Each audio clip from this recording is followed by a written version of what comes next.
Let us see, old friend. How's your story going?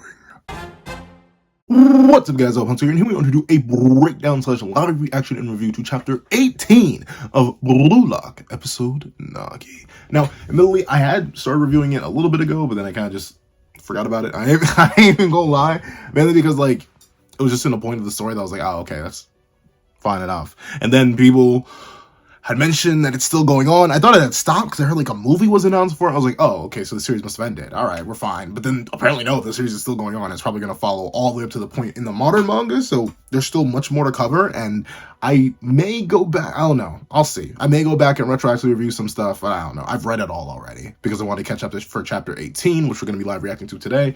So let's not waste any more time and let's hop right into it. Editing me. Ready. 3, 2, 1. Go. What's up, guys? So, Pencil here. Fun fact, I have it on me. I keep it on me at all times. And another fun fact, do I give this the transitive property? Do I give this the transitive property?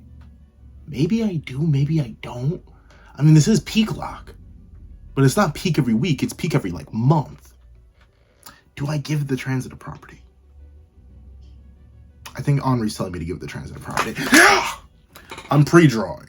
And admittedly, the chapters that I read to catch up to this point were pretty peak. Once again, it was more, this whole series is much more establishment of Reo and Nagi's dynamic and how they view the world. Well, not just dynamic, their characters and more insight on them. Because once again, they are important to the main narrative, but the main narrative is indubitably, with a capital INDUBITALY.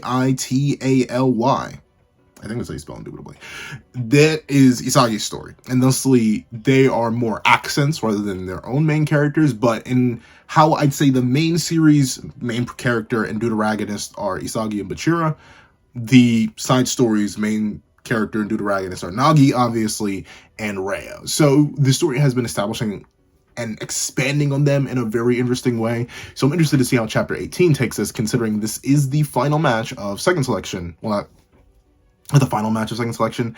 It's the match where Nagi, Baro, and Isagi, along with Nagi, lose. Wait, I think Shigiri. Throw Shigiri in there. So I forget how I listed it.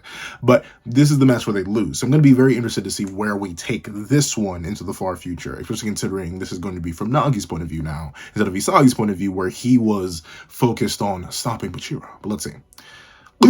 That was... Oh, I barely ever do female voices.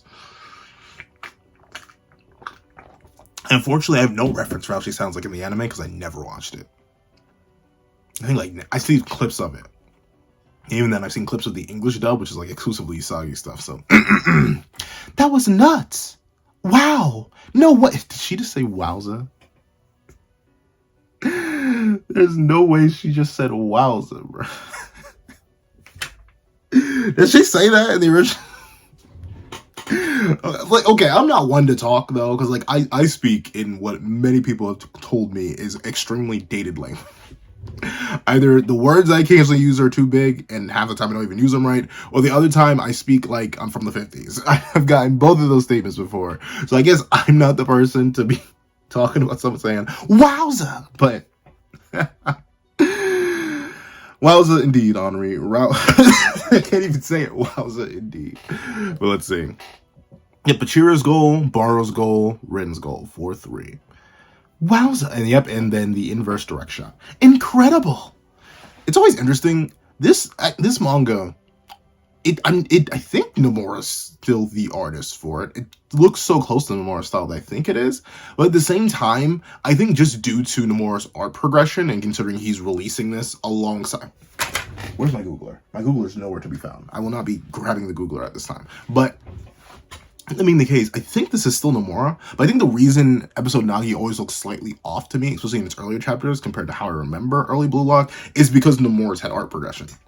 Like, Nomura, despite starting off insanely, like, once again, I say this about Hori all the time, but I'll say it for Nomura as well, Chapter 1 Blue Lock is better than some manga that have been going on for a long time now. Or some mangaka who have more experience, whatever. They're just different.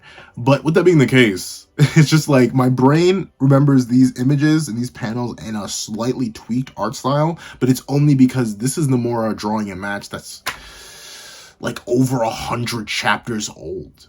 More, if I'm thinking properly, like almost more than 100 chapters old in the current manga. And based on Blue Lock's week release schedule in comparison to this one, this is a monthly release, and we're caught up to this point in the manga. But in the main timeline, in Blue Lock proper, Nomura drew these matches like 3 years ago. Maybe longer, if I'm remembering properly, because about 100 chapters is usually about 3 years. There's usually about, across the 3 years, about, I'd say,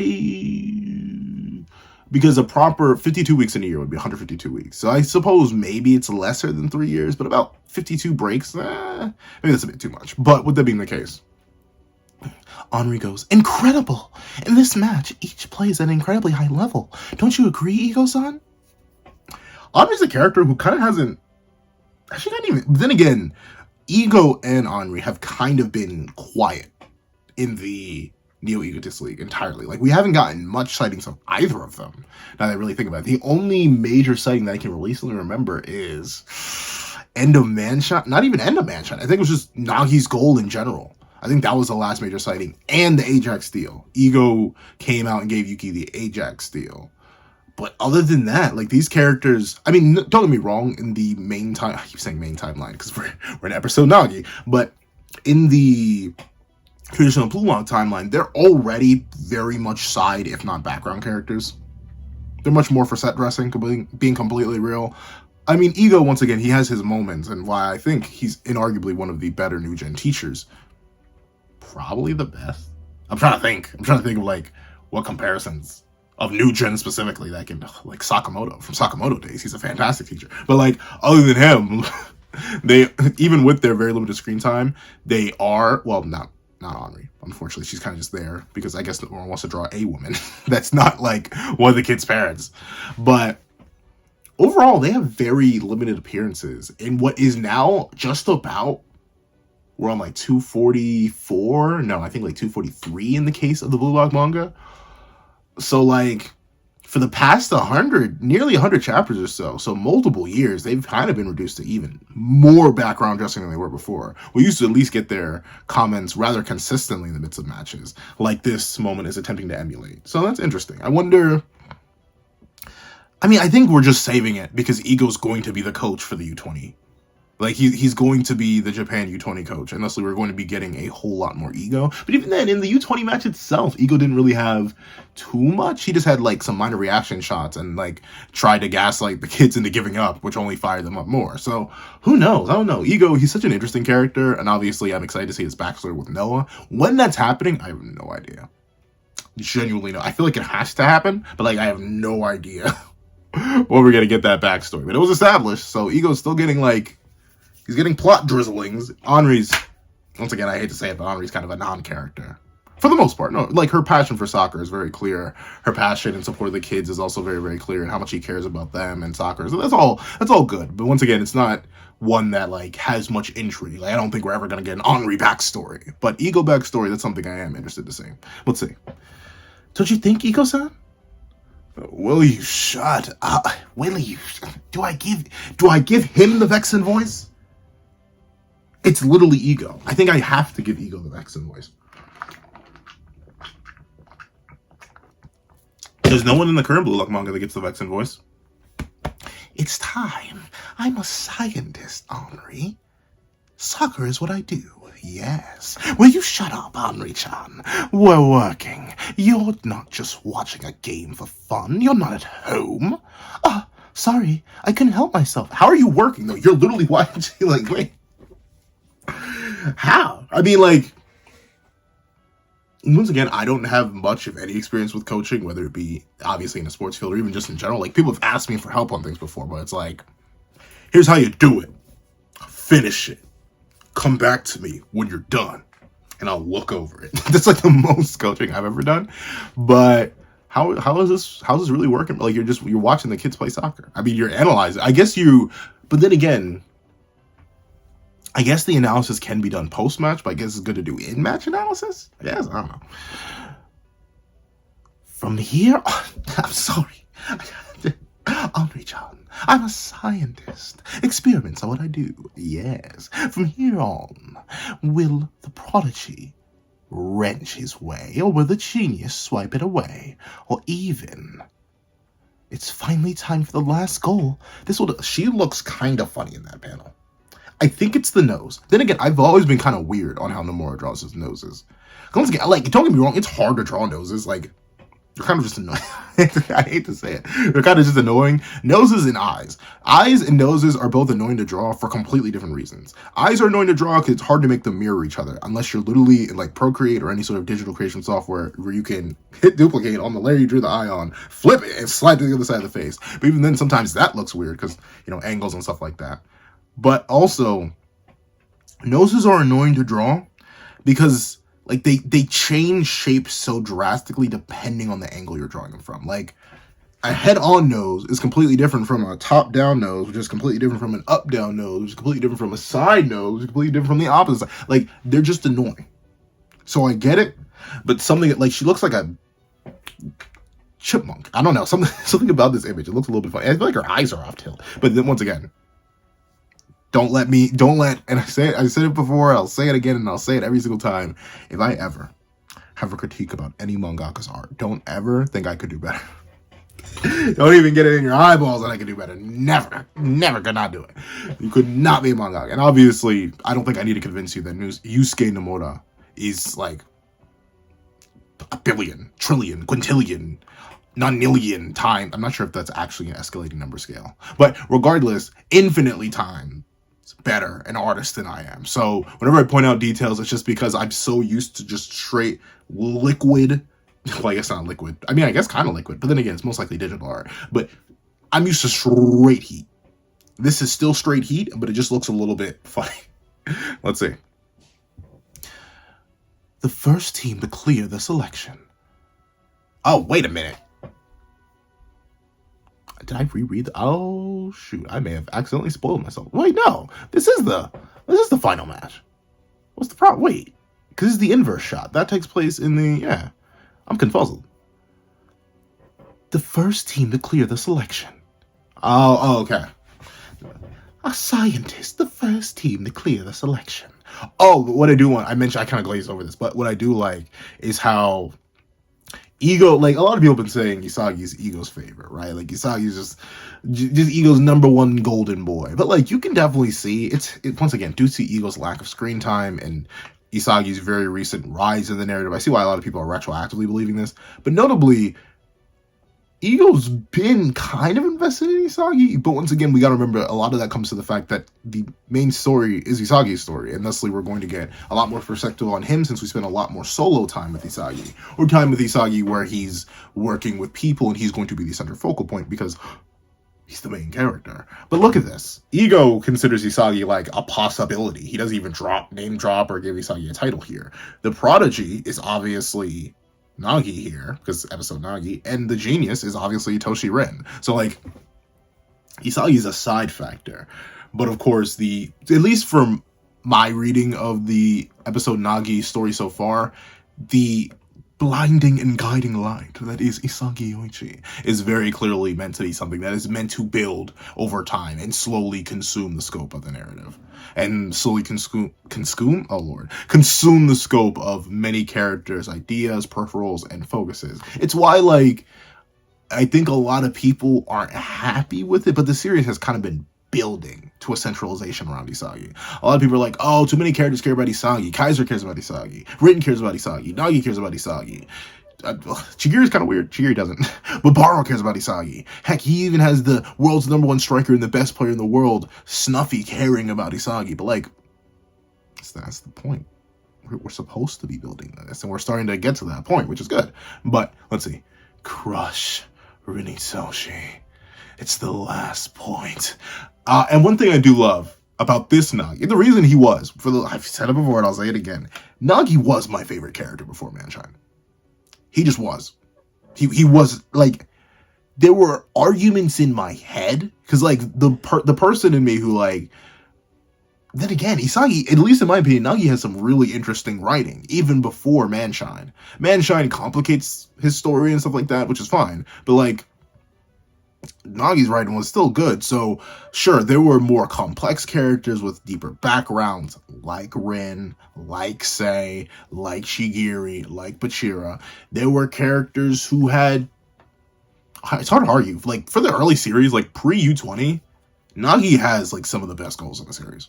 Like, I'm not even gonna lie. Heck, his goal in Manshine is considered a lot of people's best goal in the entire series. I'm more partial to Kaiser's goal, though I will agree Nagi's goal in Manshine is infinitely better than, legally speaking, just because of how impressive it is. It may be better than Kaiser's goal even, but it's definitely better than Shido's goal, because Shido just did a backflip. I mean, like, it's cool and all, the bicycle kick was legendary, but in terms of goal quality, yeah, Nagi's was better. But yeah, this fire that existed within Nagi, and very specifically the lack of concentration that it really had focused on Isagi. Isagi was a part of the world that Nagi wanted to burn down and utilize and use to get better. I liked that. It was great. I loved it. That's why he was my favorite. Then Manshine came out, picked up a baseball bat, and slammed me over the head for liking Nagi too much, and now he's like top 10 still, legally speaking. I'm not gonna come out here and say I like 10 characters more than Nagi, even with his fall off during Manshine and his character regression. I can't ignore the entire back half of the series, but I cannot confidently put him in my top 5 anymore, especially when a bunch of characters in the Neo Egotist League have gotten more development. Well, Nagi's literally only regressed. And I always go into this when I talk about the Neo Egotist League, but it is all about a forward regression, which sounds stupid, but hear me out.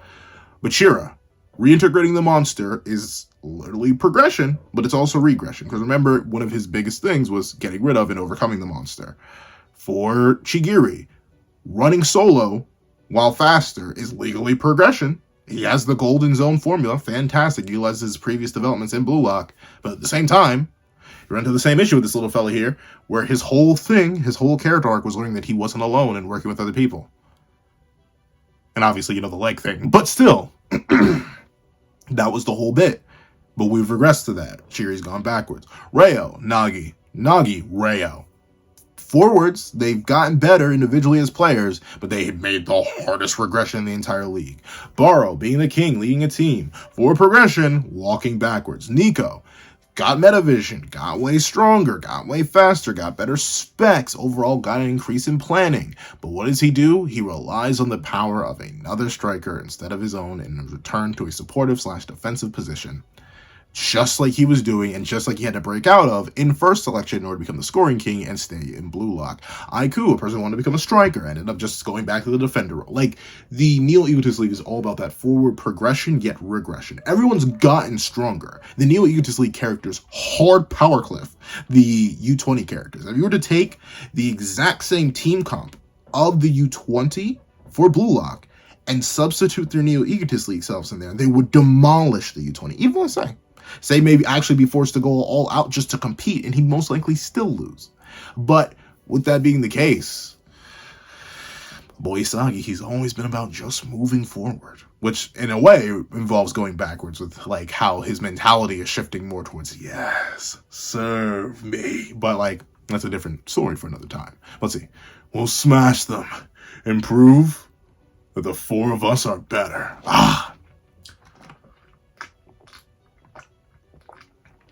Such a W team comp right here. Like, the thing is though, like this, it's really hard to argue that Isagi should be a striker on a team like this. And just like it's going to be hard to argue that Isagi should be a striker on a team like the U20. I'll be real. And like this, you're looking at Isagi's #1 Glazer here. Like, Isagi's probably literally my favorite character in the manga right now. But with that being the case, I'm looking forward. Like, I'm literally scripting, or at least working on notes for a U20 team comp video post Neo Egotist League, because that's what we're going into.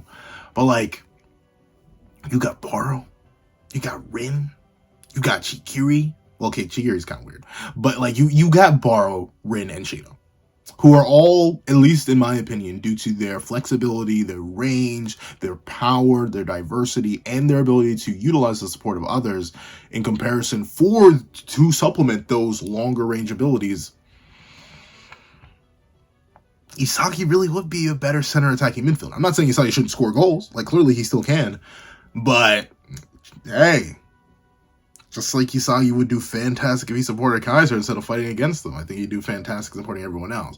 Though I still think ultimately the goal of the Neo Egotist League is to turn him into the striker. or at least have it so that he's a viable, proper option, which I think he admittedly is. And a funny thing about this image is that Nagi is taller than Baro. I always forget that, but yeah, Nagi is canonically taller than Baro. Though I think Baro is heavier. I forget what the dichotomy is there. But let's see. Huh? What's with Bachira? Okay, so that's interesting. Once again, I do like getting Nagi's perspective in these moments.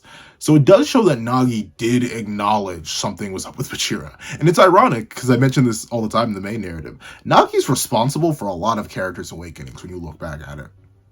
Like, he's responsible for Isagi's. He's responsible for Bachira's. In a way, he's responsible for Rin's at times, just due to him, like, taking the game more seriously when Nagi performed the 2-stage volley on him. Like, Nagi, he just be doing stuff. He just be drawing Reo, obviously. Like, Nagi, for a character who is not the main character, he's almost as pivotal to a lot of characters' awakenings as Isagi is. It's so funny seeing Isagi so small next to Nagi.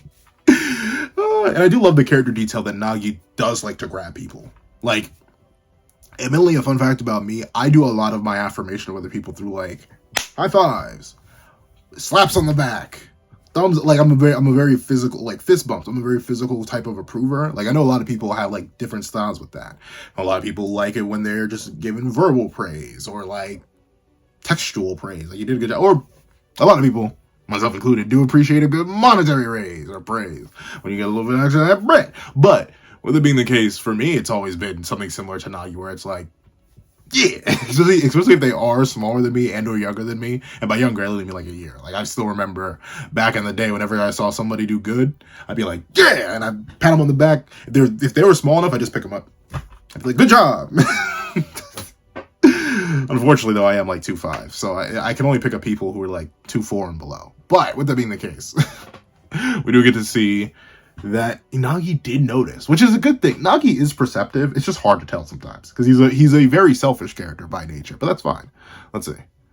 With Bachira, at such a heated moment. Okay. Shwing! So the final kickoff. All right. Yep, are you? Yep, I'm remembering. The sequence, it's coming back to me. Tusla, yep, it's all. My brain. Jeez, my forehead is massive. Golly. They need to stop pushing my hairline back. Sweet mother of mercy. You could write a soliloquy on my thing. Golly. Look at that. Editing me, don't do anything with that. I swear, I can feel the ideas formulating in current me's head. Editing me, don't do it. But too slow, dweeb. You're too slow. I can't do a Sonic voice either.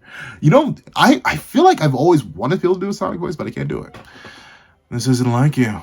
Are you trying to lose on purpose? Or do you think you'll get chosen? Yep, this moment. Once again, like I mentioned, he's responsible for a lot of characters' awakenings. He causes Bachira to become a problem. Nagi's the reason they lose here. By the way, he's straight up the reason they lose.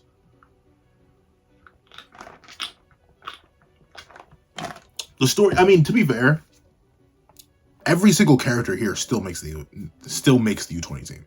Like, admittedly, some make it on the bench. Tokimitsu's the only character from this 4-on-4 that's exclusively plays bench. Baro starts bench, but he gets on the field eventually. But, like, everyone here does end up becoming a U20 member. 7 out of the 8 of them become U20 start. Well, 6 out of the 8 of them become U20 starters and 2 are subs. So, like, admittedly, them losing this match in the grand scheme of things doesn't change the plot all too much. If they won, they just would have taken Rin and not Bachira.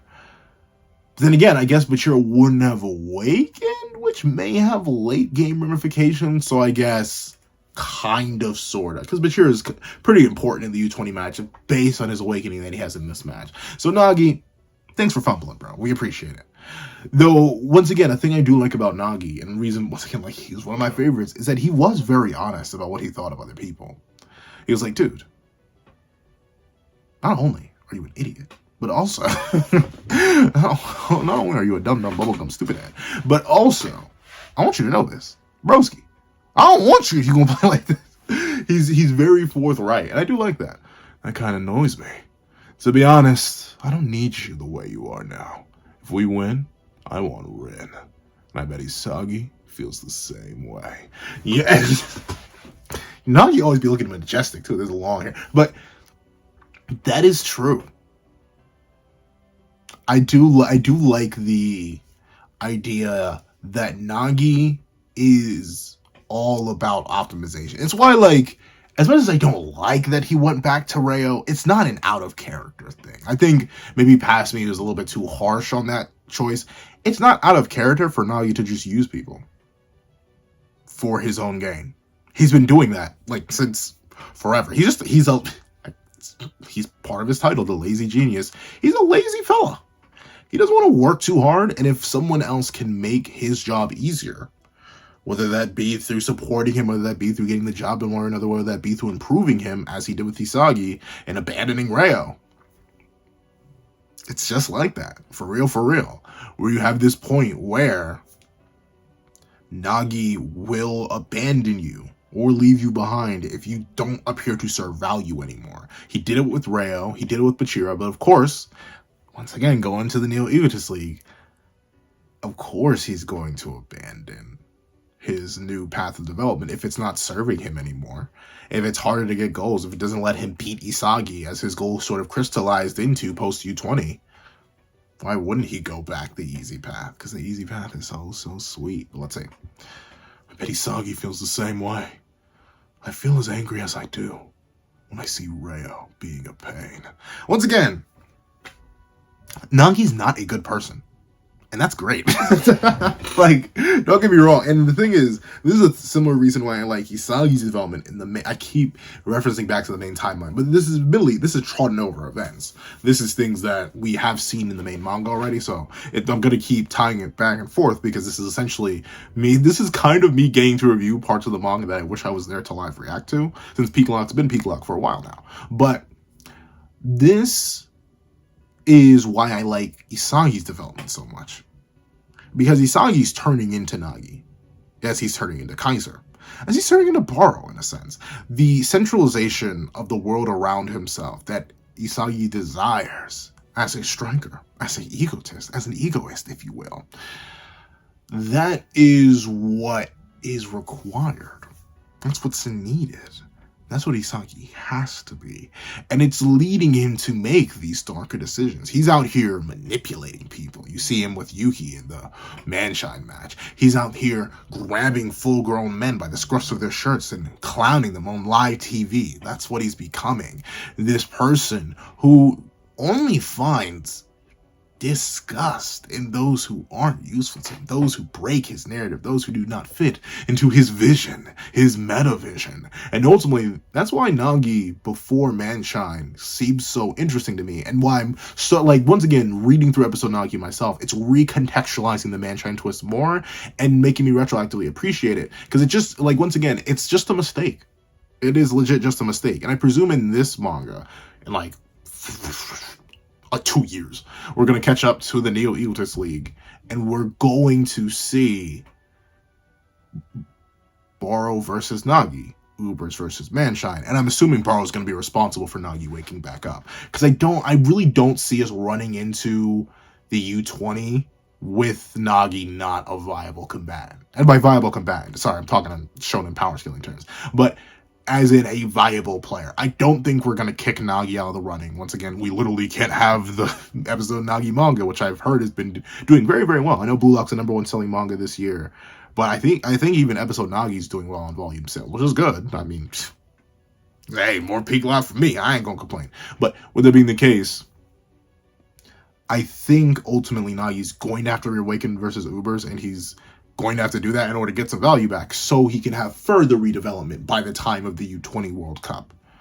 Those matches, I think it's kind of necessary. I'm interested to see how that goes. Let's see. But the thing is, though, I'll admit, I don't see Nagi winning. I see him reawakening, but I see him still losing to Ubers. If I'm being real with you, I don't think he's going to beat Baro. But that's like another time for another day. He drags other people into his dreams. Then when he gets left behind, he loses it and totally falls apart. Just like how Reo came to rely on me. I'm sure that's how Bachira feels about Isagi.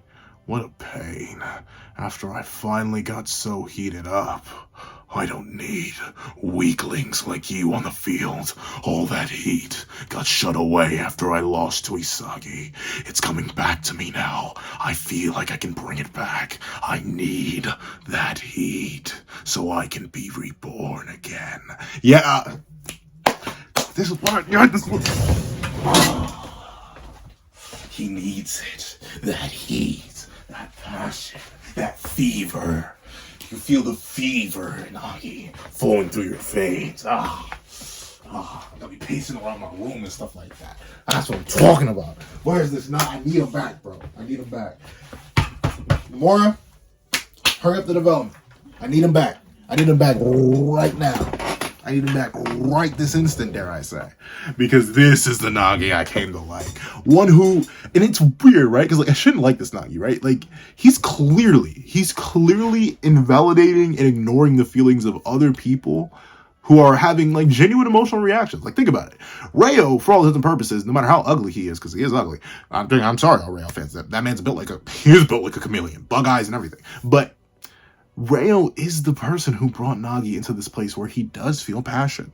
Reo is the person who kind of supported Nagi all this way. Nagi wouldn't be half the player, a tenth of the player he was, if it wasn't for Reo. Reo is, in a way, the stepping stone that got Nagi to where he is meant to be. Just like in the same case with Bachira. Bachira is the reason Isagi's even still in Blue Lock. Isagi would have gotten out maybe on the first one if it wasn't for Bachira. Literally all the way back at the start when he was ranked 299. But Nagi doesn't see that. He couldn't care less. He doesn't understand that because it doesn't matter to him. And it's like,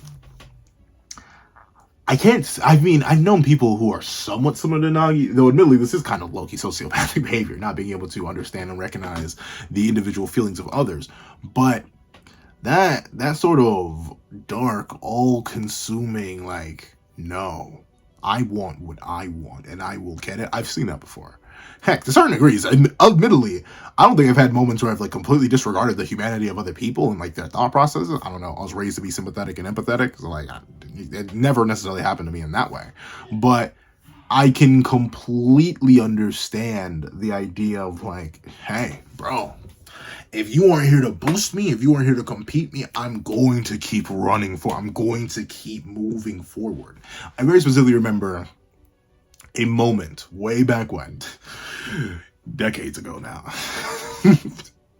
No, not decades, but a while ago now, where it was back when I was running track. And before I reached like the top echelon of my team, really, the boy was never anything too crazy, but at least for my own school, my own team, the ones who I was competing against, before I reached the top echelon, where I was the top 4, I was running the 4x1, the 4x2 with the fastest people on the team. I'd say, well, the thing it's technically 3, but I think 2 main rivals. 2 main rivals. The third guy I didn't know about. I did not know anything about that guy up until the point where he jump scared me and ended up being one of the faster people. But 2 main rivals who I competed with consistently. And the thing is, right, I'll admit, I was tied with who ended up being the slowest out of the 3 of us for the longest time. But I ended up creeping closer and closer and closer to the guy who was faster than me in our little section. And then when I finally beat him, like consistently started beating him, because of course, you know, we traded races all the time. You're running 50s, you're running 100s, you're running 300s, you're running 200s. Heck, you're running the occasional 400. There are always variances. But when it became a consistency that I was beating him in the 300s, and a consistency I was beating him in the 50s, when I was consistency when I was beating him in the 100s, admittedly, in a similar vein to Nagi, I didn't call him a weakling. I wasn't in my head like, oh, you're so fodder. You're holding me back. I need to keep moving forward. But I was like, okay, you are now a surpassed stone. I need to keep moving. I can't stay back with you. Unless you want to come chase me, then we can't do this no more. And then I started racing with the fast. Well, admittedly, then the third guy who I didn't know about came in and dusted me when my shoe came off when we were running for the 100-meter spot. And then that ended up happening.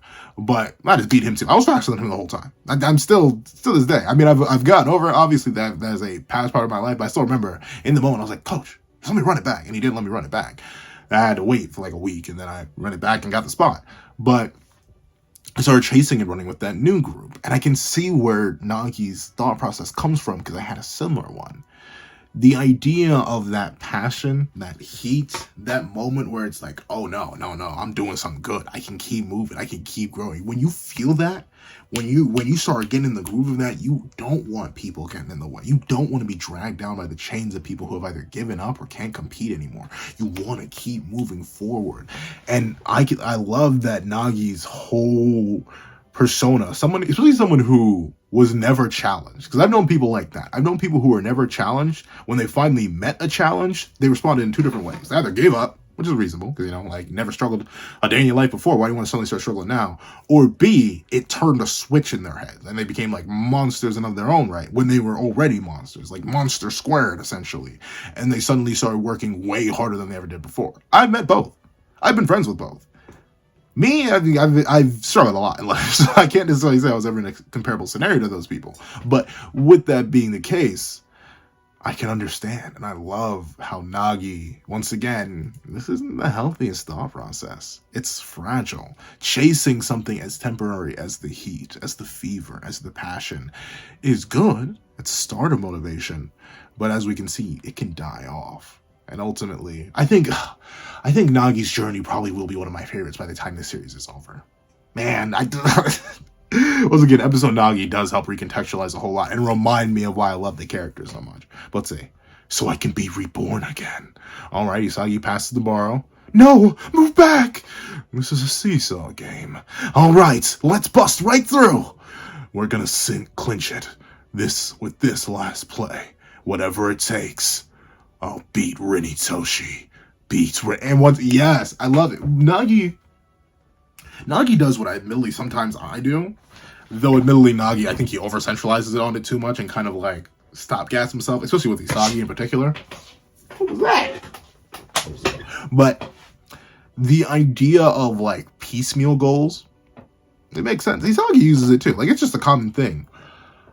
When I want to do something, like say at the start of a bulk recording session, if I say I want to record 10 videos, like, I'm not going to be immediately thinking about the 10th video I'm going to record. I'm going to feel like, okay, I'm going to get done with the first video. Then, all right, I'm going to get done with the second video. Then the third, then the fourth, then the fifth, then the sixth, then the seventh, then the eighth, then the ninth, and then the 10th. But with Isagi and Nagi, they do it as well. But Isagi understands that there are stages that you need to get through your goal progression. He does that with trying to reach Noah by using Kaiser as an in-between stopgap, someone he can mirror.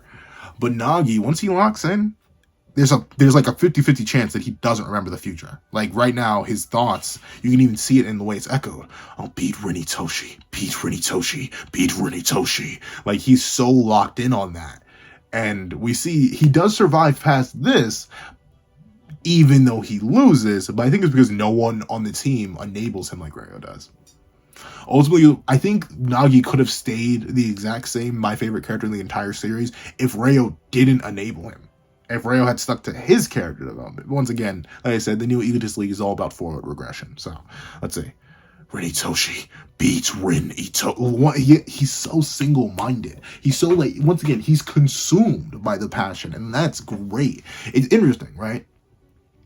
Once again, it's always fun to see characters that have mirrored people I've seen in real life, because that's what fiction's all about. Like, right, everybody, whenever we create fiction or any sort of story, usually we can trace it back somewhere in real life. But seeing Kaneshiro Sensei and Nomura, Nomura does it through the art, Kaneshiro Sensei does it through the writing. Seeing someone like Nagi, who reminds me of friends I've had in the past who have been so centralized, so focused, so consumed by that passion and desire. It's great. And once again, the fall, man, am I learning to, is this one chapter? Once again, this is why I do love chatting and doing reviews like this, because it allows me to think and crystallize my thoughts better.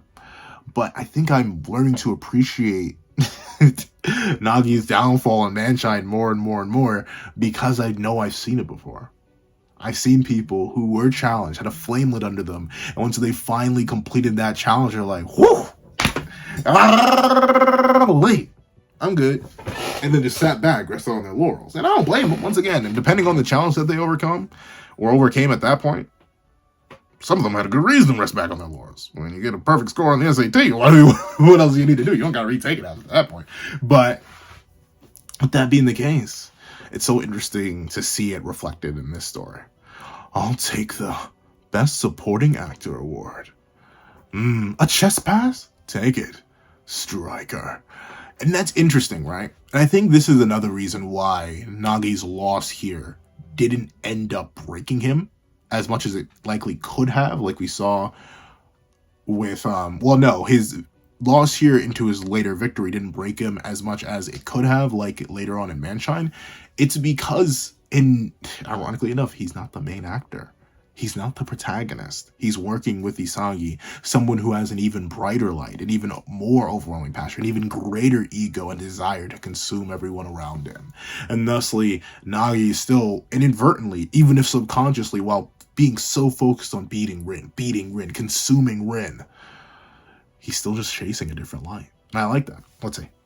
Take it, Striker. You guys are the best. Boom! He beans it, but of course, we know. That boy Rin. He says, yup, he says no. He blocks it. I always forget how, like, violent it is. Another pencil story time. I already ran out of water. I still have so much more review to record. I have to go grab water after this. But, with that being the case, back in the day, your boy was, in fact, a soccer player. I did dabble in a little bit of football myself. But back before I lost a bunch of weight, I'd say definitely a bunch of weight, and got faster, was able to play more defensive role, ironically enough. Your boy was never a striker. I could never kick the ball right. I never trained hard enough to kick the ball right. I probably could have learned, but I never put out there too. Before that, I was a goalie. And in my specific rec team that I was playing with, man, there was this guy, for our age, he had a cannon for a leg. Like, bro could literally send it off anywhere. I was the goalie. I was his target practice. Or essentially, it was training for both of us, right? Because if he scored on me, okay, he's doing good. But if I blocked him, okay, I was doing good. He beamed the ball so hard. It smacked me so hard in the chest back then. There's another story, but I don't want to go into that one. Now that may be its own video for the absolute agony that was after that.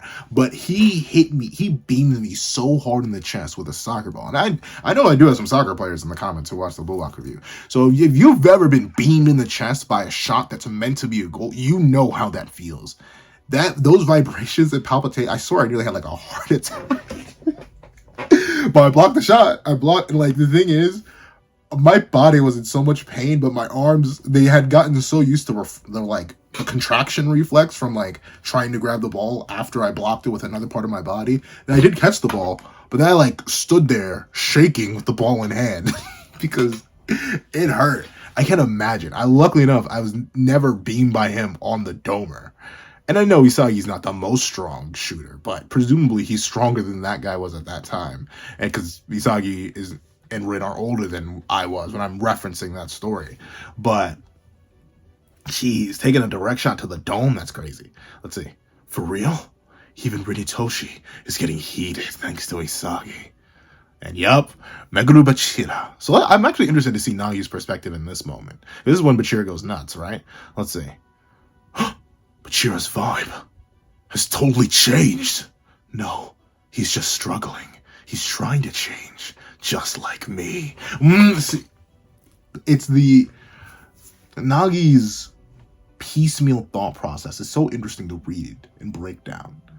Because, like, seeing how he's recognizing the states of others, he's perceptive enough to know that something's wrong, but he's also not empathetic nor sympathetic enough to care that something's wrong. But the moment it becomes a threat to him, the moment someone re-enters that stage, catches up to him in that race to chase that fever, he recognizes it.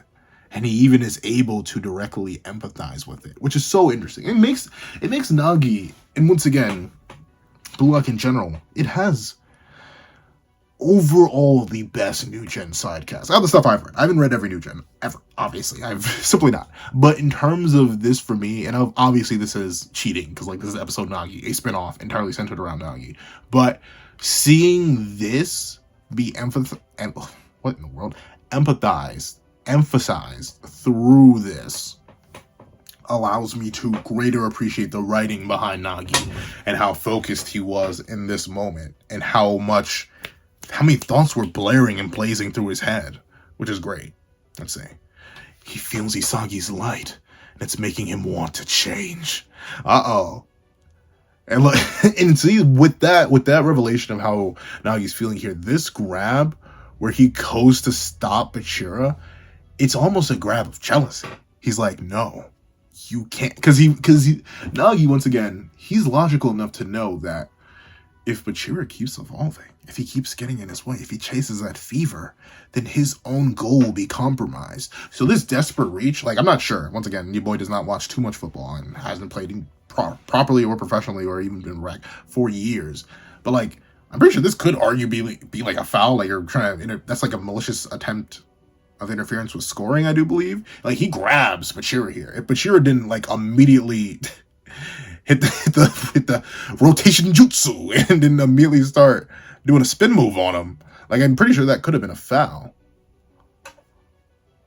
But ultimately, Bachira leaps forward. And I think, once again, that's kind of what Nagi needs. He needs somebody that won't acquiesce. Someone, when Nagi goes to stop somebody and try to drag them back to him, drag them back beneath him, like he did with Reo and Manshine, if you concede, Nagi will end up falling. He may do something crazy. Once again, the 5-stage volley, fake out volley, as much as I don't like the goal for what it does to Nagi's character, it is at bare minimum the second best goal in the series. At bare minimum. I'm a Kaiser Glazer, and I don't like the context around Nagi's goal. That's probably why I don't have it as my number one, being completely real. But, like, being objective, you can make, but then again, like, a foul into an inverse bicycle kick through the best defender in Japan's legs past the goalie. Like, that the 5-stage volley is good, though, because it's against 2 whole Metavision users. But that's the thing. I may finally sit down and make like a top 10 goals video just so I can centralize and crystallize my thoughts on that too. But with that being the case, when you see Nagi, let me see what he says here. Oh, wow. So that's it. It's not me or Bachira. The heat on this field. The heat. The fever. the Akari in this man is strong. But the fever is... Hold on, let me see if I can hit that. Yeah, is centered. He's probably going to say it's centered around Isagi, presumably. But that's the thing. I do like how when Bachira kept moving forward, Nagi had no choice but to acquiesce and realize, okay, I can't stop either. I have to keep going. I have to keep evolving because clearly I'm not there yet. I wasn't able to achieve my goal. And I think that's another reason why he does so well after this, because he doesn't achieve his goal. He doesn't beat Ren. Heck, he doesn't even beat Isagi here. I think he realizes that, and I think this may be the point. I'll see. This may be the point where he properly centralizes beating Isagi as his main overarching goal. Because he realizes that the heat of the field is always centered around Isagi Yoichi. I believe in you, Bachira. Ah, darn it. What a pain. My heat is getting stolen again. The spotlight is getting stolen again. I'm still weak. Now that is an interesting way to recontextualize this panel through Nagi's eyes. He's still weak. He's still not strong enough. He's still not good enough. He can't achieve his goals. And once again, it goes back to what Nagi was introduced to feeling a long time ago now. That frustration, that inability to complete. I know. Once again, I know the feeling. I know the feeling of just not being good enough. Just on multiple different levels, in multiple different facets of life. Whether it be with artistic skill, whether it be with content creation, whether it be with, I don't know, like physical strength, mental strength, psychological strength, the ability to support others. Like, I know that feeling. And I understand why that just fired Nagi up even more. He's like, oh, bro, there's still better people. This still ain't my world. And I need it to be my world. Though admittedly, I don't think I've ever gotten like that lost in the sauce. I can't ever say I've been like looking to consume the world in my image and like make the whole world fall to me. And believe my own ego has never been that large. But the feeling of frustration and the desire to chase that feeling of heat, that passion, oh yeah. Feel it every day. But let's see. Still weak. Indeed. Inagi Yoichi. Let's see. Game over. Score 5-4. Team Red's victory. That last play. I couldn't read it at all. For the first time since coming here, I've tasted defeat. And that's always interesting. I'm going to make a ring character analysis one day. Darn it. Come on, Yoichi Isagi. You'll be the closest to me while you watch me become the best in the world. Blue Lock second selection rival battle. Rin Itoshi, Jubei Aryu, Aoshi Tokimitsu, Meguro Bachira, and Yoichi Isagi proceed to the next round. Yep, lost in the darkness. And look at Bachira, all happy that his main man gets to roll with him. You guys, I'm sorry. We're a step away from beating the top 3. That last goal came down to luck. It's not like we totally lost. And see? Spare us your word. And I this is something too. And I'm glad I get to retroactively now analyze this moment. Yeah. Don't console me. I don't know. It's like the whole idea of participation trophies, and that may be like a mixed factor of just how I was raised. I never liked the idea of participation trophies. Did I win? No. Don't give me anything then. I lost. It wasn't good enough. Don't say, oh, you almost won. And admittedly, when you almost win, it's the worst. That is the worst. Like if I get, it once again goes into the idea of the flow state.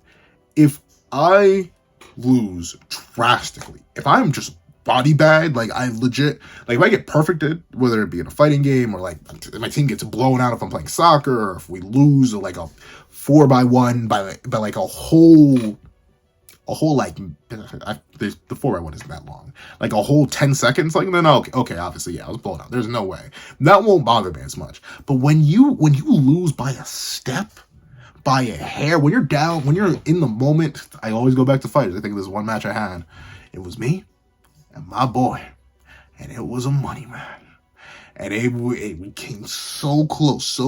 I was playing Trunks, he was playing Broly. I was one hit away. We were on pixels of health. I think I may have had like an extra pixel more of health. I landed the level 3. I had the half a bar. I went for the EX flip mix because I knew if I hit him, the money was mine. Don't do what I do. But the money was mine. The bread would have been mine. He 2H'd me. I messed up the mix. Just in the heat of the moment, I messed up the mix. Left it open. It was not gapless. He 2H'd me. I didn't even proc it. If maybe he literally, like, legitimately, if I didn't mess up the mix and I still hit him and he tried to 2H me, Broly's 2H has super armor on it. But he still would have died because he had that little health left.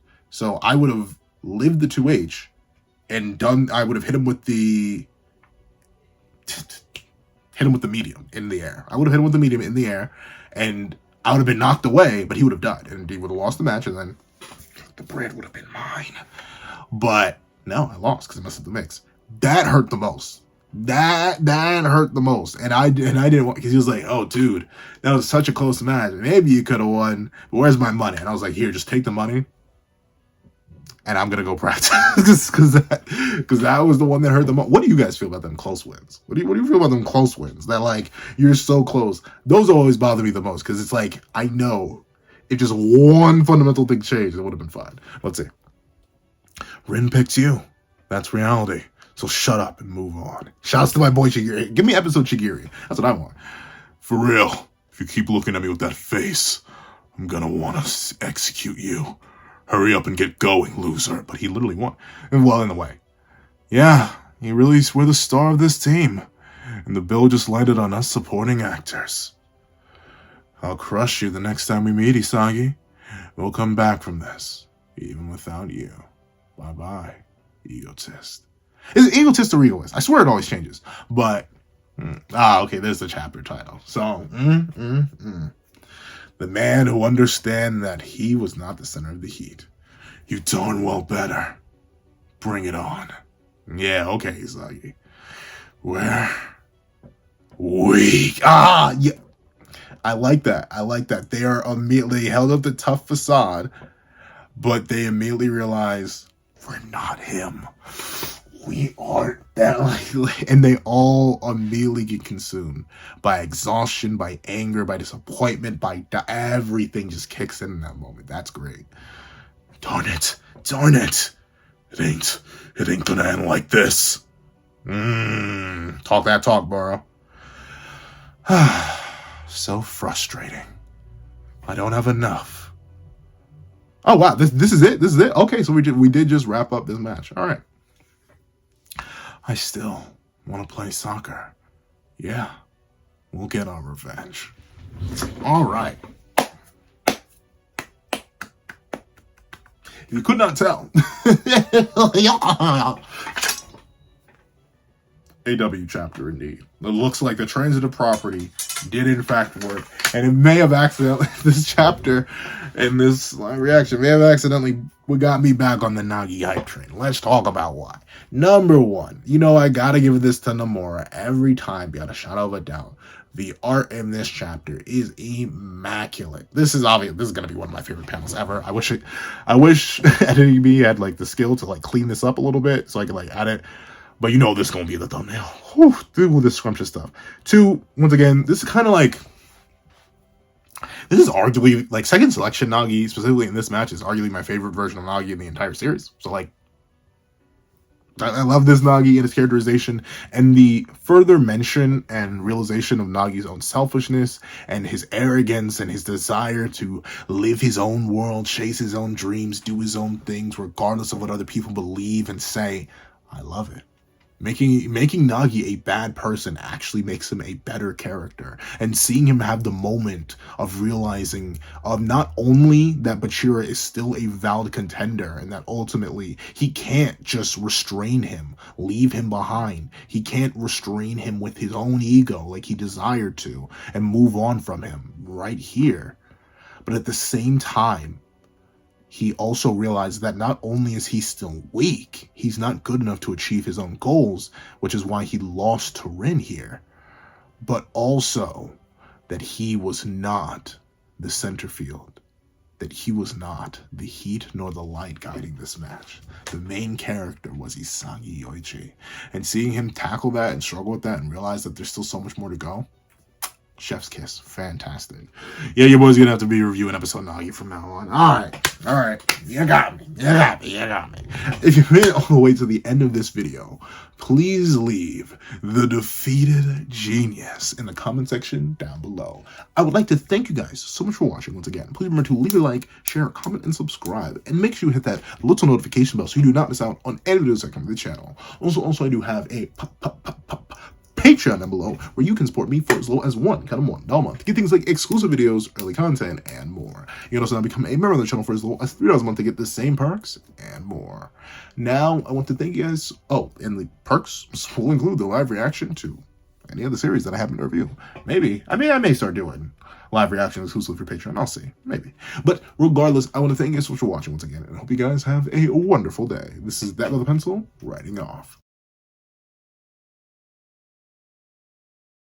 I'd like to give a thank you to our $3 members, so Connor Plays, Redwell 4765, and Greyhound. I'd like to give another thank you to our $5 patrons, Victor, Sean, Midnight Gemlord, Kevin, Demix LND, and Igneal. I'd like to give a honka thank you to our $7 member, Autumn's Morning Lazo. And I'd like to give another gargantuan thank you to our $10 patrons, Robbie Uchio, Joaquin, Idem Okami, and China Doll 09. I'd like to give a thicker than a snicker thank you to our $25 member, Alex Ice Rose. I'd like to give another thicker than a frozen jar of peanut butter thank you to our $25 patron, Calvin Elder.